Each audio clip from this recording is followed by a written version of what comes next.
It's easy to talk about MLP positively, but it's more fun to be mean. Friendship is Magic has some great characters, however nestled beneath its cast are some absolute stinkers. Characters that I hate to see on screen, whose personalities and dialogue drive me absolutely insane. And after doing a top 10 favourite characters countdown a few years ago, I thought it would be great to examine the other side of the coin. And with Season 7 just around the corner, it's appropriate to count down the top 10 worst characters that the 4th generation of MLP has before any more can be added to the list. The only criteria for this list is that I can put a character on it if they've got a prominent speaking role in at least one episode, which means, sadly, even though he would be a lovely inclusion, Angel Bunny is not going to appear here. Also, due to some loophole that I'm not at liberty to divulge, I can include pairs and groups as one entry. And of course, this is my list, so if you have any problems of who's on here or who isn't on here, please remember this is a free open video making world and you can easily make your own. So let's put all this friendship and harmony stuff aside for the time being, because I've got a lot of bile that I need to get off my chest.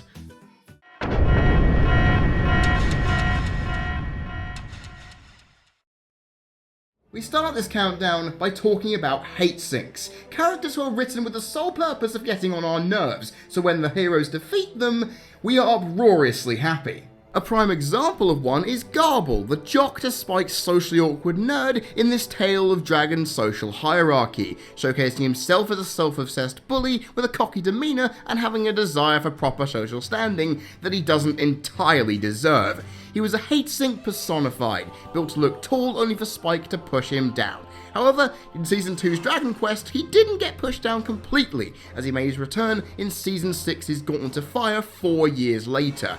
However, it proved to make him even worse, but in a seemingly good way for his development. He threatened to burn Equestria to the ground and implied pony genocide. That is incredibly intriguing stuff!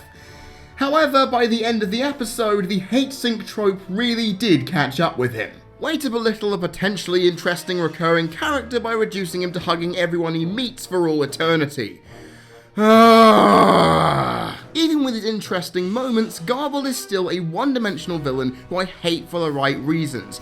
However, he only gets number 10 because he proves to be a decent antagonist, making an impact on both of his appearances, which is something not all hate sinks can say, especially ones that are still to come on this countdown. Maybe I'm too harsh on a character that with the right writing could have actually been decent, but that's the writer's fault, not mine.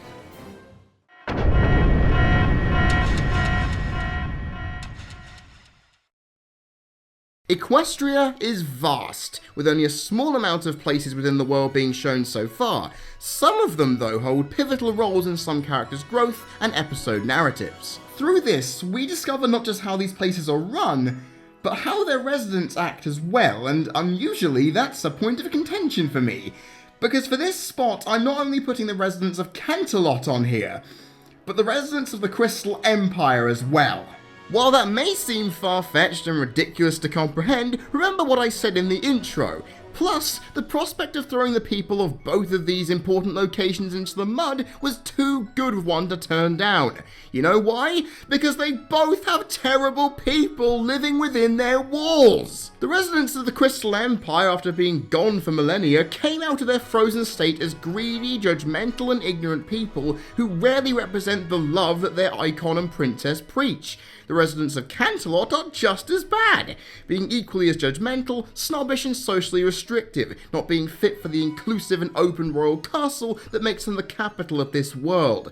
In all the episodes that these places are showcased, these background and occasional supporting characters leave me with a very, very bad taste in my mouth, making me wish that I'd never have been taken on trips there in the first place. And unlike Manhattan, these two cities have an oppressive aura that's not in their New York-inspired brethren, making them unbearable to be in. All in all, I'm thankful that both of Canterlot and the Crystal Empire don't appear too often, because if they did, let me tell you, they'd be in a lot more trouble than a number 9 spot on a worst character list. Jesus.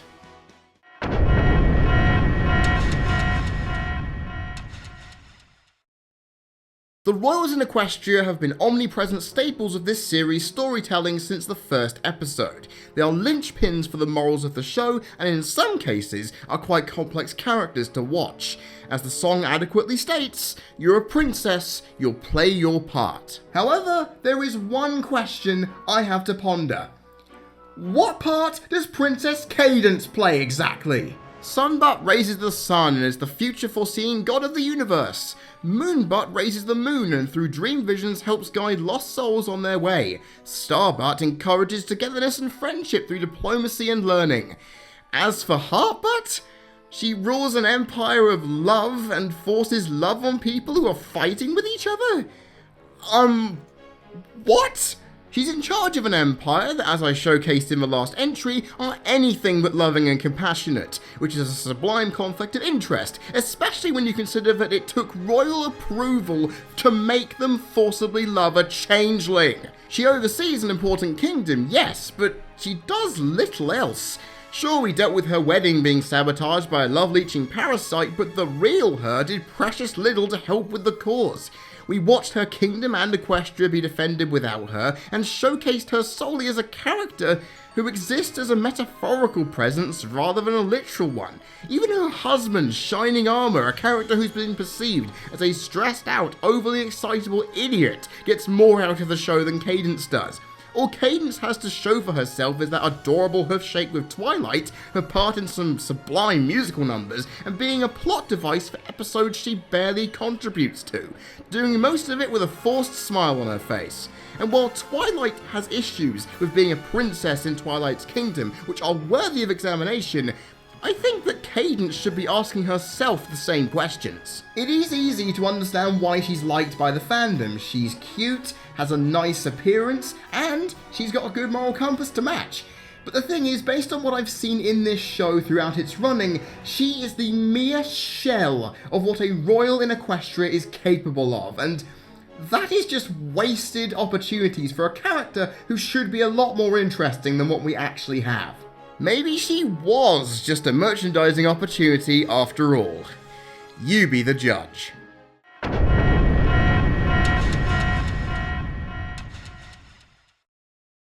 I hate the Apple family.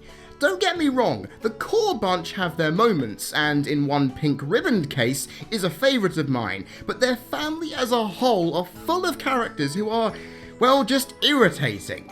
Thankfully, we haven't had a lot of time dedicated to them, which cannot be said for Brayburn, as he's the worst without a doubt. Hey, if you don't believe me, if anyone makes this kind of face, you know you're in for a rough time. He comes across as judgmental, argumentative, and egotistical to the point where him appearing now doesn't conjure up any good things. He's slowly turned into an antagonist more than a likeable member of the family, which makes my hate feel justified. Over the Barrel highlighted these negative traits, Appaloosa's Most Wanted inflated them, and in Buckball season? Well, he's just a competitive bastard who can't accept defeat. There really isn't much more that I can say about Brayburn, really. He deserves the place on the list, and it really doesn't need much more explaining.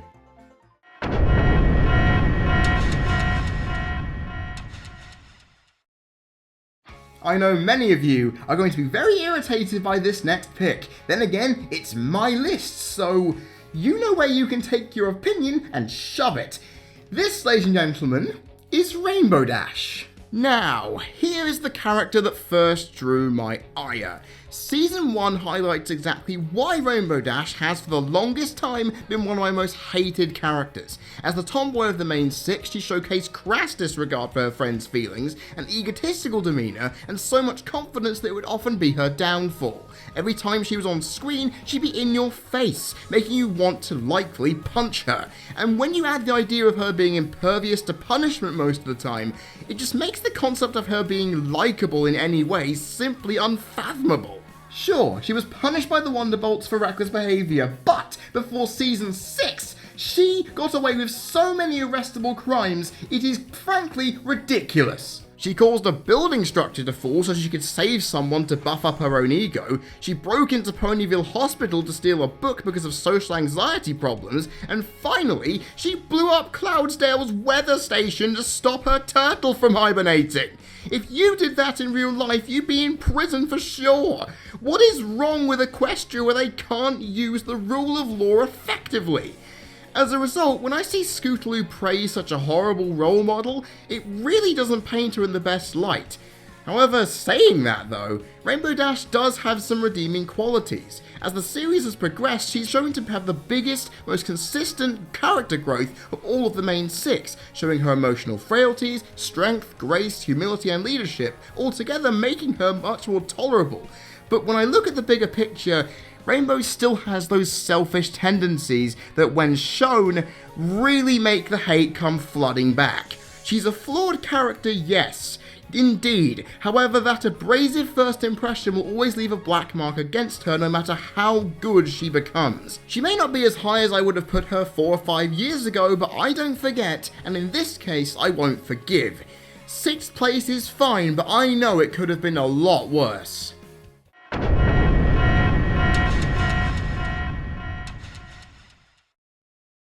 I know I'm going to get some hate for this, but I do not care.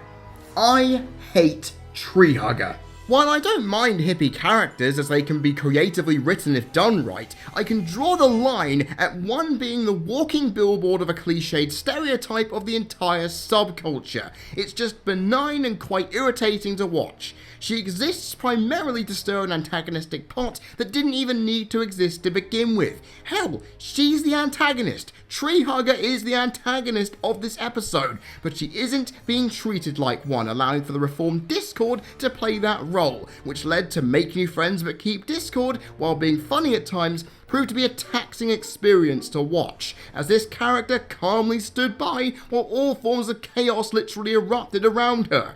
While her design is creative enough, I will give her that, it was her mannerisms and speech that did me in. And honestly, it was a piece of lazy writing that still reverberates in my memory, not in a good way, to this day. She may only be number 5, but if she made a lot more appearances than that one lone spell, I know she'd be a lot higher than this.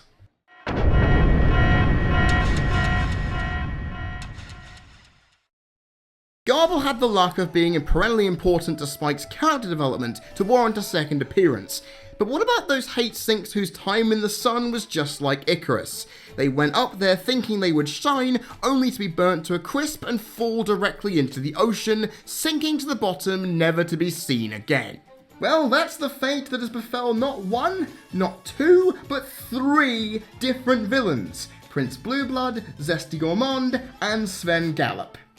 And I despised every single one of them. When I first wrote the original script for this countdown about a year or 2 ago, I put Prince Blueblood and Sven Gallop at the number 3 and number 5 spots respectively, but upon further thought I realised I didn't have much to say about them except for how sublime their douchebaggery was, and while they were written with that in mind, it didn't show enough imagination or depth for me to care, and the same applies for Zesty Gourmand as well. Their falls at the hands of our heroes were predictable, if not fun, in fact the best parts of their respective episodes, but there's nothing else about these characters that warrants any praise from my front, even on a design perspective. It may seem a cop-out to list all 3 of these characters under one group, but it is fair game as far as I'm concerned because they all act the same. They're selfish, overly entitled and demanding characters who make the mistake of underestimating those around them, and to have 3 characters who look so starkly different to be so similar to rear their heads is really quite depressing, as it shows quite poor writing. And while I understand my job as a viewer is to hate these characters, and I do so with gusto, that doesn't excuse what poor characters they are. They hurt the episodes they've appeared in, and you know what? It's not a problem that's strictly limited to the main series, as if I had the opportunity, I could even put Principal Cinch of Friendship Games on here, because even Equestria girls can't escape the trope. So yeah, if you weren't aware of it by now, unimaginative hate sinks really are not my cup of tea.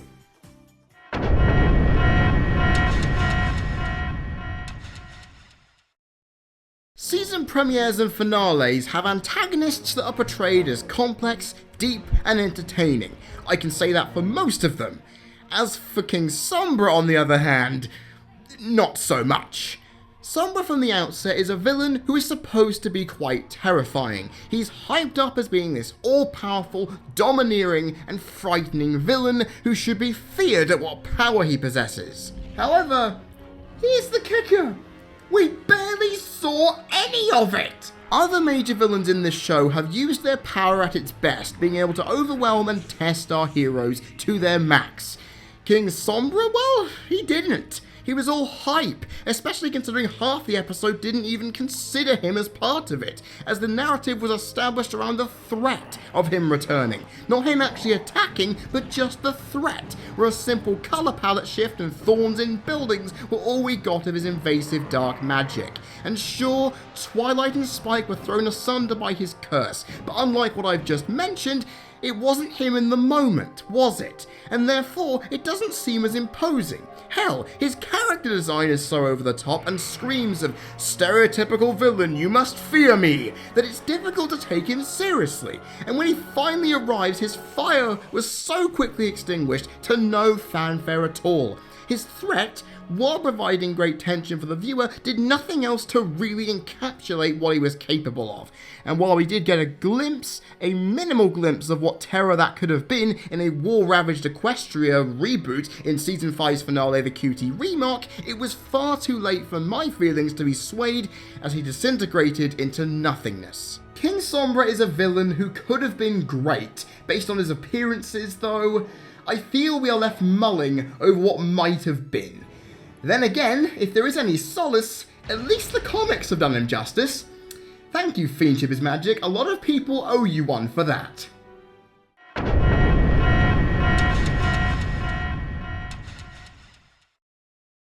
Over the years, Friendship is Magic has shown that it likes pairings. A lot. If you don't believe me, look at this. Twilight and Spike, Diamond Tiara and Silver Spoon, Flim and Flam, Pinky and Maud, Mr. and Mrs. Cake alongside their adorable offspring, Discord and Fluttershy, Apple Bloom and Tender Taps, Cranky and Matilda, hell, even Octavia and DJ Pony. Yeah, not DJ Pone 3. Good God, they got that wrong. Anyway, this show seems to like this idea of a dynamic duo, and as they say, good things come in pairs. Well, let me tell you why one of these pairings calls bullshit on that statement. Snips and Snails are the poster children for why I don't like hate syncs in general, and in a doozy of a pairing itself, why I hold this show in low regard for equal gender representation. They were introduced as Trixie's loyal fans in Ghostbusters 6 years ago. My God, that's a long time. And this rambunctious duo believed her every word, wreaking havoc as they went. They're unintelligent, and they're whiny complainers whose only legitimate presence has been in Trixie's great and powerful shadow. While everyone else seems to grow around them, these two idiots keep making complete fools of themselves, not doing anything and not adding to the series as they go along, keeping the same role for the entire run so far. They've just been there as a continual embarrassment. Hell, even in the first Equestria Girls movie, what did they do? They were lackeys to Sunset Shimmer. Of course, that's nothing new, is it? And when you look at what they've done in comparison with pretty much every other male character in this show, they are just so inadequate. And to the ire of many, not even Snails' role in Buckball season could sway my mind on my opinion of these guys. And that says a lot, because I actually kinda liked it. And while all may seem lost for these two, for Snips and Snails, all I can say on the positive end is they haven't appeared as often as my number one pick to secure that coveted top spot. So, I guess that's a good thing, right?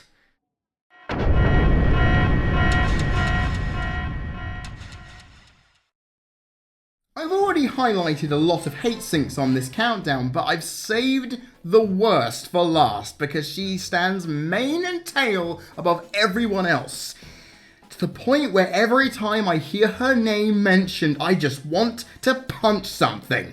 Diamond Tiara, a character written to be the ultimate snot-nosed, judgmental and entitled brat who looks down on those not of her ilk. her dominant presence meant that she's tried to steal every scene she's been in with her sneering and conniving words, and it ultimately brings the hate factor all the way up to 11. And having Silver Spoon beside her only serves to increase that antagonism, as she is the Milhouse Van Houten to Diamond Tiara's Bart Simpson, existing to highlight her soulless attitude.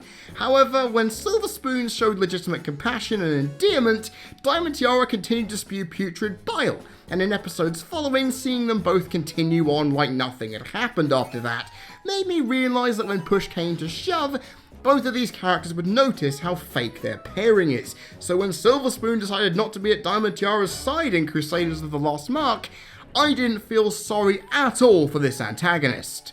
Because wholeheartedly, she deserved it. If you act like a selfish you get treated like a selfish and rightfully so, because this was the ultimate takedown for this hate sing, putting her to rock bottom.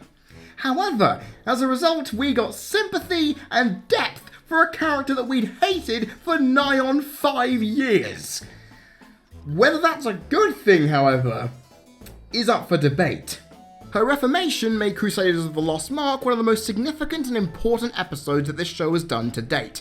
However, no matter how good that alignment shift was, it wasn't built on in Season 6, which makes me even more irritated as the potential for this character to grow with that amazing progression was lost. So even after that alignment shift, nothing could save her from this spot, and it was far, far too late for me to be able to use one positive gargantuan moment to wipe the slate clean due to so much negativity that came from the character. This is why she deserves the #1 spot, ladies and gentlemen.